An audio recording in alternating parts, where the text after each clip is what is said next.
Hello, friends, and welcome back to my YouTube channel. Thank you for subscribing it. And today we will discuss about another interesting topic, that is post cardiac arrest care, that I was asked to talk about in a conference called Epicon 2025. And please keep the notification on because in next few months we'll have a lot of discussion on point of care ultrasound in my channel.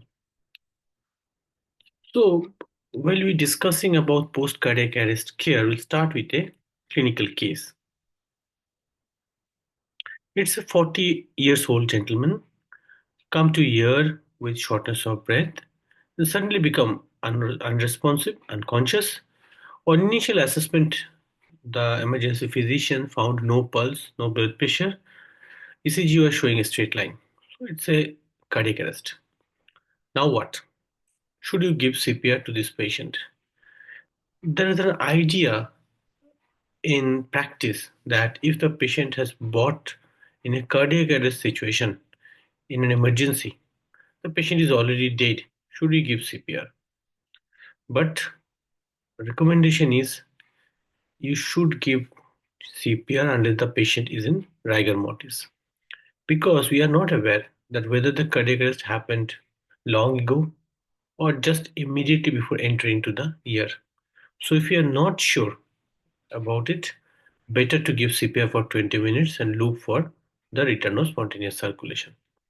So likewise, we start CPR. They have started CPR in this patient according to standard protocol. ROC was achieved after 30 minutes because this is a young gentleman. They continued maybe a little long, and they found that a sinus rhythm without definitive ST elevation after achieving the ROC. The active is happy and the patient is shifted to ICU. Now what? Should we be happy being an intensive care physician? Even though there is an ROC has achieved, the overall outcome still is very guarded in this kind of patients. So if you look at the outcome of this kind of patients,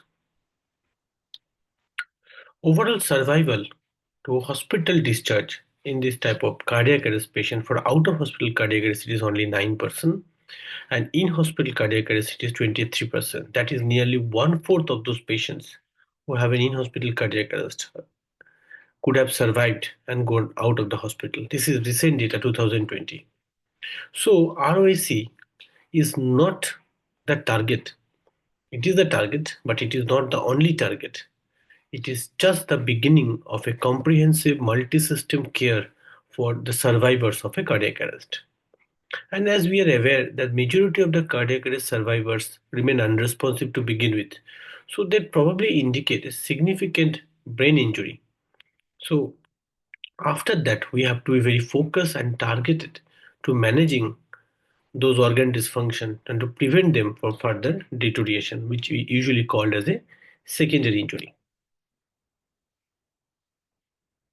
We all know about chain of survival, starting from activation of the emergency response, high quality CPR, defibrillation, advanced resuscitation. Post cardiac arrest care is an important chain, important component of this chain to have a recovery that has been identified and addressed in 2020 guideline. And when you are managing these patients, there have to be good collaboration between or different organ supports like brain, lung, and heart. Because once we try to support one organ, there may be an adverse effect that's happening to the other organ. And we try to understand how we can optimize these services to get the best possible outcome. So the most important point at the center of attraction is the neurological care. We all know that whenever there's a cardiac arrest, there happens to be a primary brain injury. After that, there can be a secondary brain injury while the patient has already achieved an ROC. This can be because of the ischemia, hypoxia, or hyperoxia. Then we secondary brain edema leading to raised ICP, or there may be a seizure. The key factor that play role in this context is cerebral perfusion pressure, partial pressure of the carbon dioxide, and the arterial oxygen content. There are advanced monitors which can do this intracranial monitoring of these parameters like jugular venous bulb oxygen saturation or near infrared spectrometry. But these all are surrogate to the perfusion status of the oxygen level at the blood. We can also do direct invasive brain tissue oxygen monitoring, but we all are aware that these are not that common in our practice. Very few centers may have it. So for us, targeting hemoglobin more than 7 gram per DL and keeping a saturation of more than 92 to 98 is reasonably okay in terms of delivering oxygen to the brain. But when you are talking about cerebral perfusion, there are some tricky situations that can happen. One thing is for sure, low mean arterial pressure that is less than 65 is associated with worse outcome. But when you start discussing or evaluating two different blood pressure targets like 65 to 75 millimeter of mercury versus 80 to 100 millimeter of mercury, we found that a higher blood pressure is feasible and reasonably a safe target. Can do that, achievable. But why you are concerned? We are concerned because whenever there is a cardiac arrest and there is a cerebral injury, there can be the compensatory cerebrovascular autoregulation response may be impaired. Along with that, there may be a raised ICP because of the cerebral edema. These two are main concern. So to maintain optimal perfusion pressure, we may need a higher MAP. But when the initial data that whatever we have, when we do a pooled analysis, we found that at least this higher MAP of 80 to 100 millimeter of mercury is good from cardiac perspective in patient with an AMI and shock. They found with this blood pressure, there is an attenuated biomarker response to the myocardial injury and no increase in rearrest phenomena. And as I mentioned, the target of a higher MAP more than 80 is to maintain a cerebral perfusion pressure more than 60 with in a context of a maybe little higher ICP or raised ICP. It has been shown that hyperemia is associated with a higher, poorer outcome, and it can happen if we have a higher cerebral perfusion pressure because of congestion. For that, we can use different invasive and non-invasive multimodal monitoring. Again, those are not that common in regular practice. So the take-home message should be to keep a map more than 80 millimeter of mercury if advanced cerebral monitoring is not available routinely and there is no clinical concern of a very high blood pressure. It can be a problem if the patient has a very poor LV systolic function, very poor cardiac contractility after a cardiac arrest. Then probably you have to make a balance between 65 to 80. About cerebral edema. In this patient, we will get both type of cerebral edema that is cytotoxic and vasogenic. It happened during the primary injury as we already discussed. Along with that, it can happen during hypothermia and more commonly during rearming period. And it leads to a poor outcome. We can prognosticate in terms of cerebral edema both by imaging and also by biomarkers. But we have to have a very high index of suspicion, starting with a clinical examination like loss of pupillary reflex, invasive measurement like intracranial monitoring, if it is there, mostly for a neurological patient, or there are non-invasive indirect measurements like optic nerve sheath diameter or quantitative pupillometry or transcranial Doppler. These things become more and more common in our practice, along with imaging. Though CT scan can be suggestive of a raised ICP by different changes like loss of gray matter white matter differentiation, the defacement of the sulcus and gyrus, there may be compression of the ventricles, specifically the lateral horn and the third ventricle, but again, it is not confirmatory and you need an MR, which may be tricky or challenging in very sick patients. So the non-invasive monitoring tool can be very, very helpful. Usually we take ICP more than 20 millimeter of mercury as high. Some study shows more than 22 millimeter of mercury.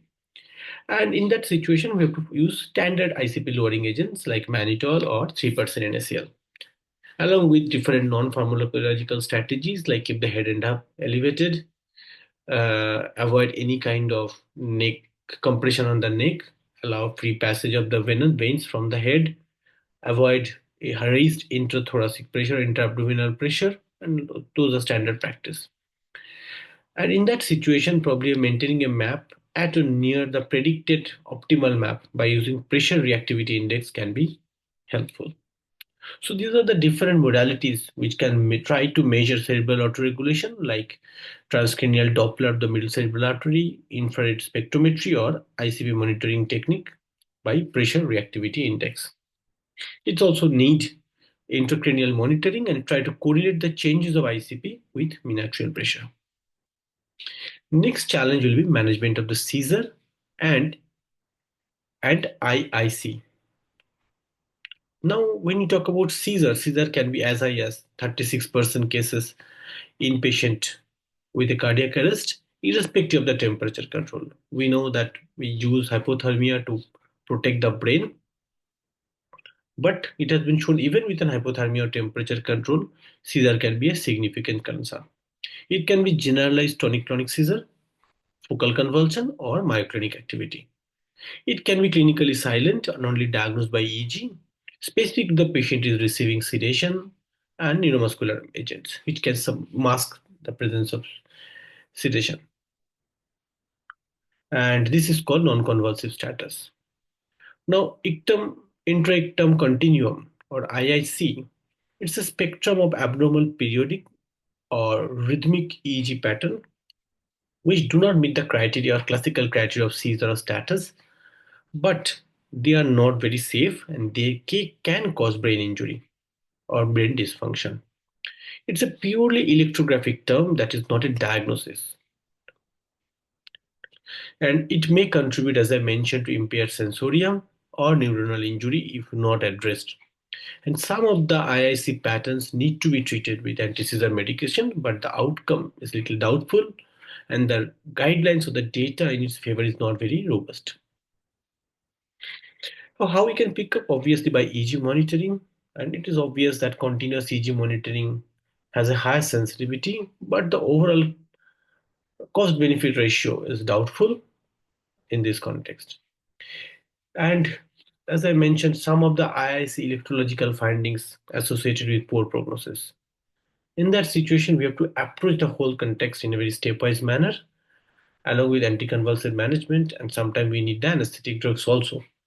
And if we address them aggressively, neurological recovery can be good. So the drug of choice usually start with a benzodiazepine, followed by anti-seizure medications like valproate, levetiracetam, phenytoin. If they do not work, then next third line treatment will be continuous anesthetic infusion such as propofol, midazolam, ketamine, or phenobarbital. Concern with a prolonged usage of anesthetic drugs is in terms of assessment of the neurological function because they may have a prolonged poor sensorium. And if no EEG abnormality is there, routine use of anti-seizure medications are not recommended. No need for giving prophylaxis in all patients. Next, that type of seizure activity which is common with cardiac arrest is myoclonus. It's a repetitive, generalized focal or multifocal myoclonic movement that's happening in the body. It can be myoclonic seizure or it can be a status, myoclonic status when it is continuous for more than 30 minutes. So it can be a clinical myoclonus when there is an EEG, it doesn't show any electrical activity, abnormal electrical changes.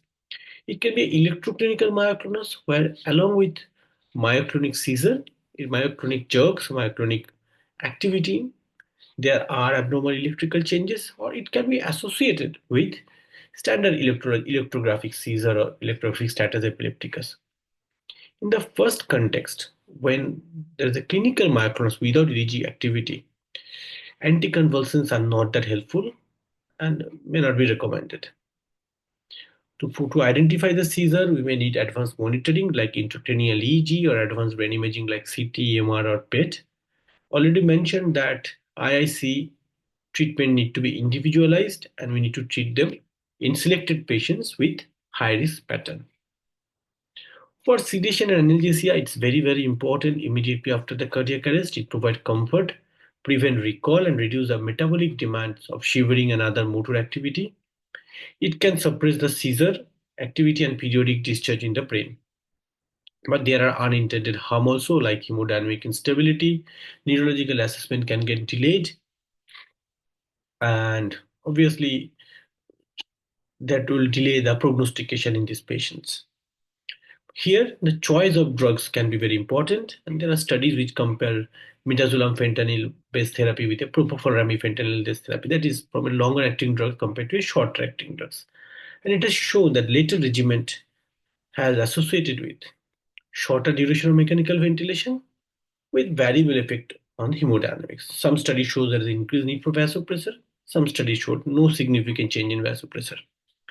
When it has been compared between midazolam and propofol, it shows midazolam is associated with prolonged sedation, later awakening, that is after stopping the drug, how long the patient take to become awake, and there is a risk of increased delirium. That is always associated with the benzo. So we have gradually moved away from benzodiazepine-based therapy, continuous infusion or continuous sedation in ICU to a more propofol and dexmedetomidine-based therapy, sedation therapy.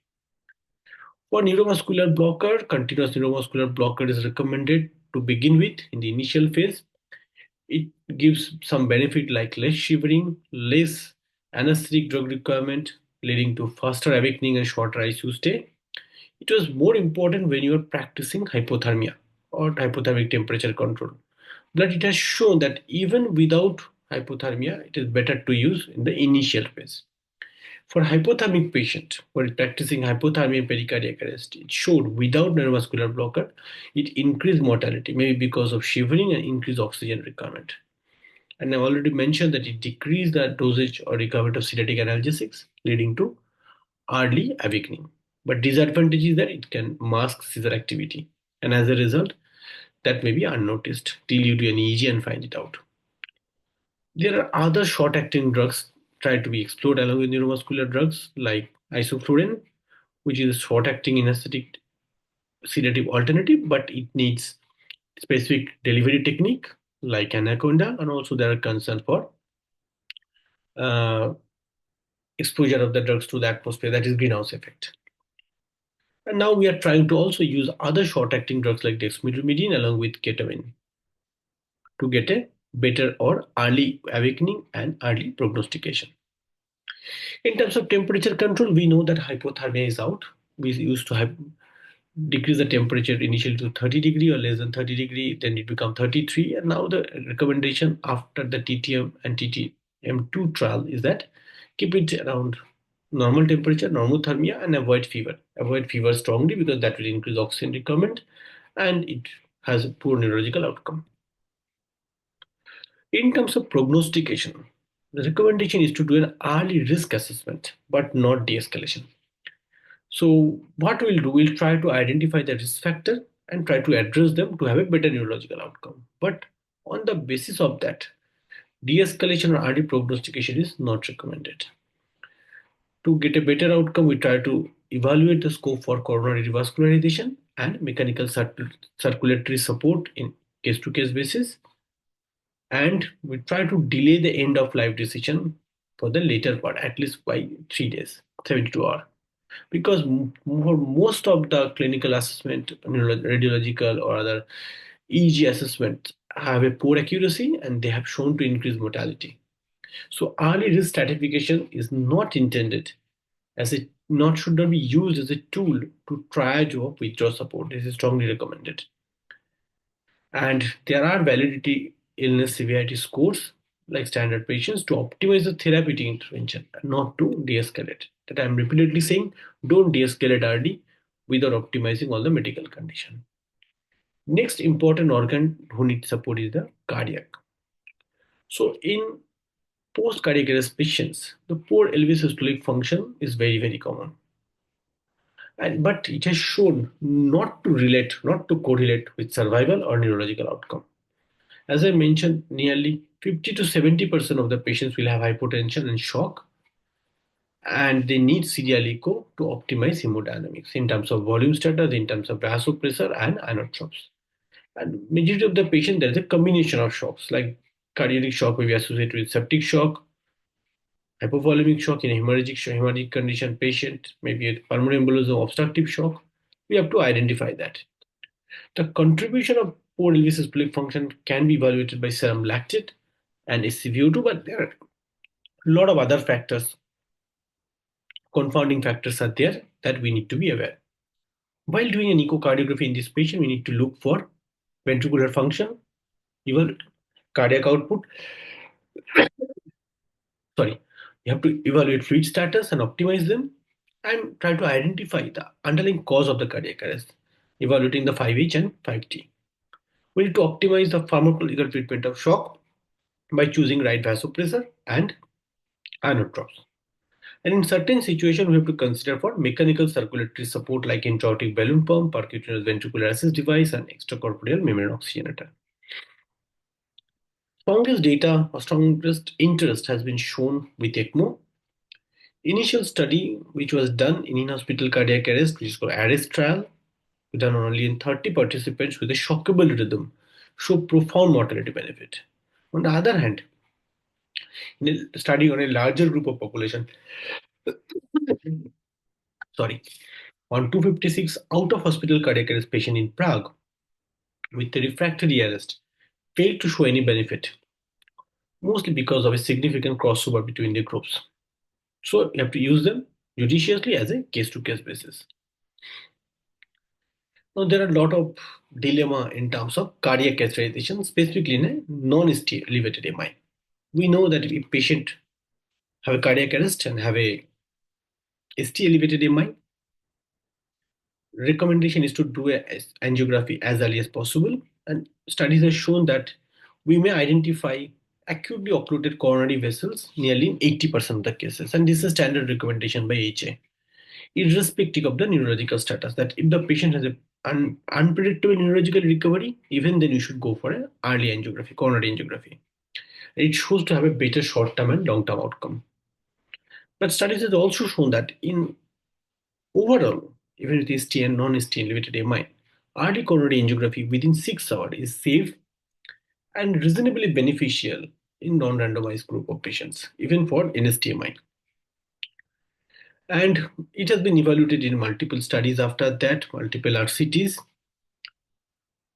The trick is that for most of the cardiac arrest or out of hospital cardiac arrest, we've seen that more than 70% cases, it is a non-ST elevated MI. So we have to address this group with a judicious manner. Coronary angiography has been shown to be safe and beneficial, and it has shown to improve overall survival and functional neurological status in group of patients, even though in only 20 to 30% of those patients has shown an acutely occluded coronary vessel. But by some unknown mechanism, the overall survival and functional recovery was better in this group. There are multiple studies, as I mentioned, after initial non-randomized trials like ARIS study, QUAC trial, DISCO pilot study, PEARL study, angiography after out-of-hospital cardiac arrest without ST elevation study, and EMERGE trial. All studies have shown a reasonable similar outcome, that around 30% patients have acutely occluded vessels, and probably the intervention is safe. So present recommendation is to use cardiac catheterization in non-ST elevated MI in a judicious and case-to-case manner. In terms of pulmonary management, it is pretty standard of care, nothing extra for a cardiac arrest patients. We should go for lung protective ventilation very judiciously, very stringently, because it has shown that up to 70% cases, this patient can develop an ARDS, and that may lead to increased mortality.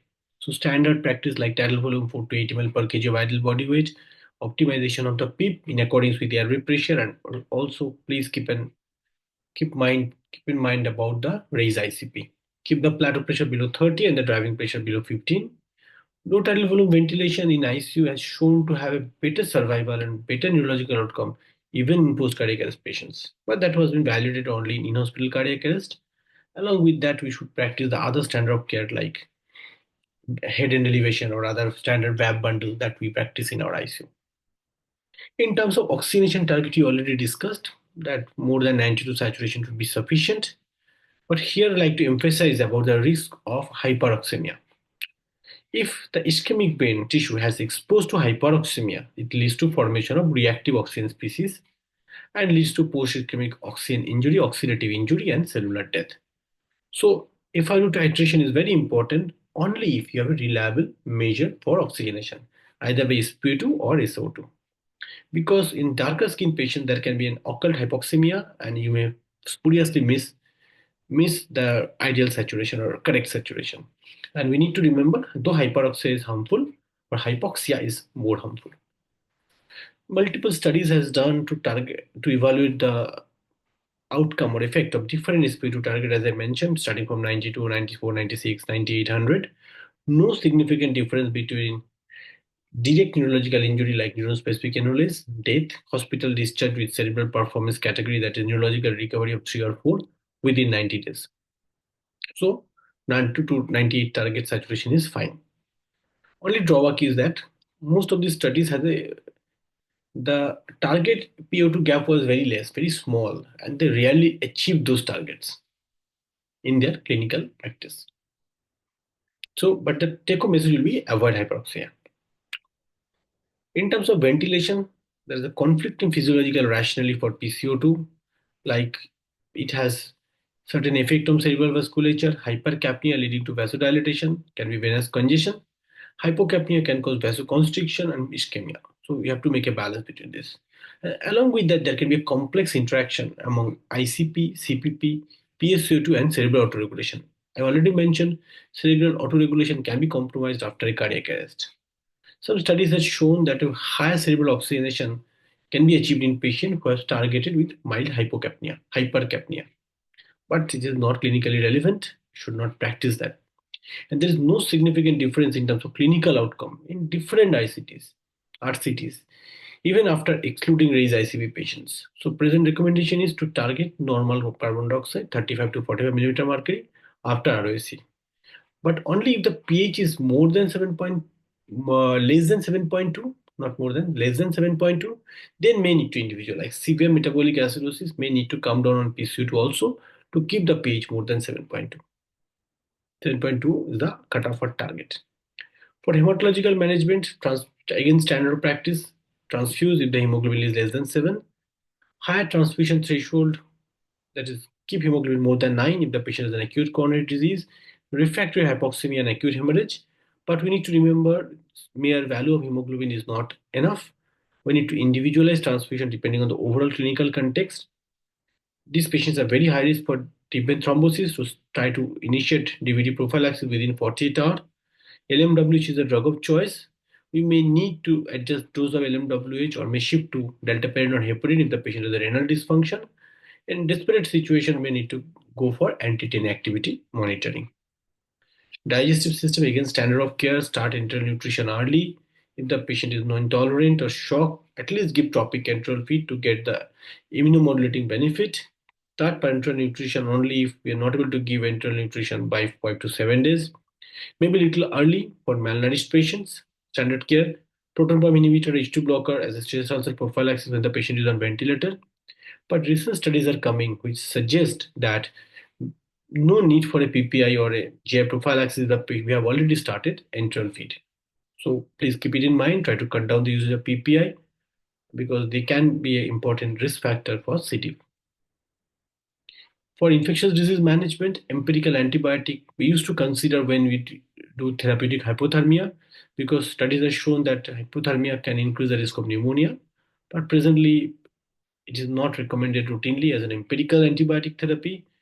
No need to do CRP or protein procalcitonin to decide about antibiotic initiation or duration. Go by clinical experience or clinical assessment. If the sepsis is the cause of this cardiac arrest, we have to give antibiotics. Or if the patient is aspirated during the process, we need to give antibiotic, but not routine.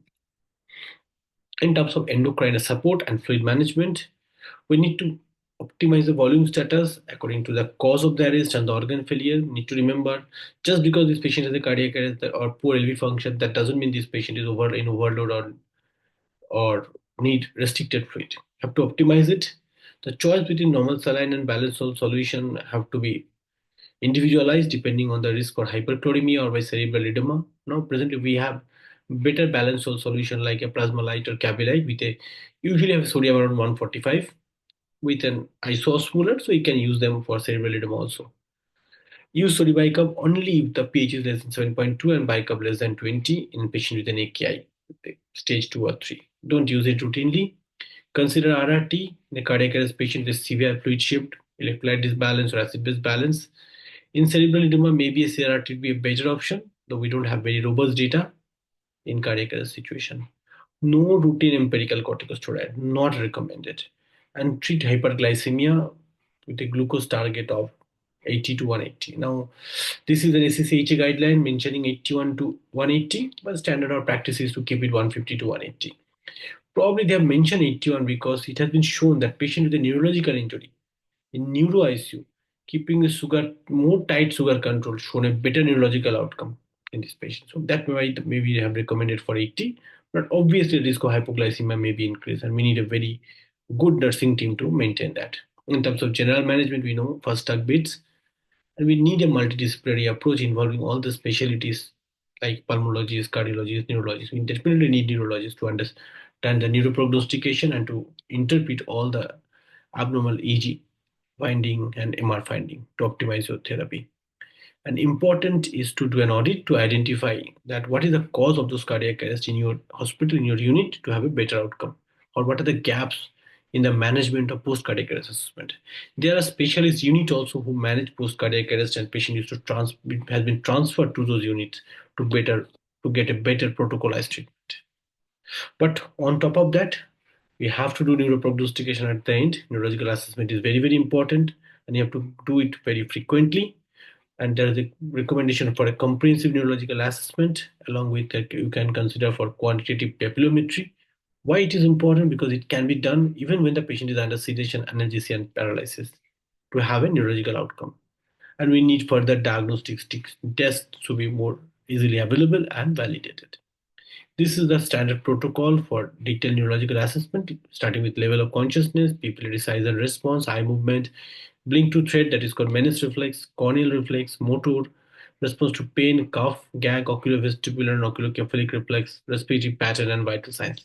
We need to do all those evaluations according to unit protocol. Vital signs will be involved or have when the patient is going towards the brain dead, when there will be a loss of autonomic regulation towards the hemodynamics of our patients. So to conclude, post-cardiac arrest care need to be very much patient and family-centered care. In this type of patients, along with patient care, family need to be counseled and they have to make them understand that what will be the clinical course, how we're going to proceed, and how we're going to prognosticate these patients in next coming days. And they need to wait for 2 to 3 days to understand how the patient is going to recover. And most important organ is brain, heart, lung, kidney, and gyre. So by this, I'd like to conclude my presentation. And thank you if for joining or attending this. If you have any question, please put it into my YouTube channel. I will try to answer. Thank you.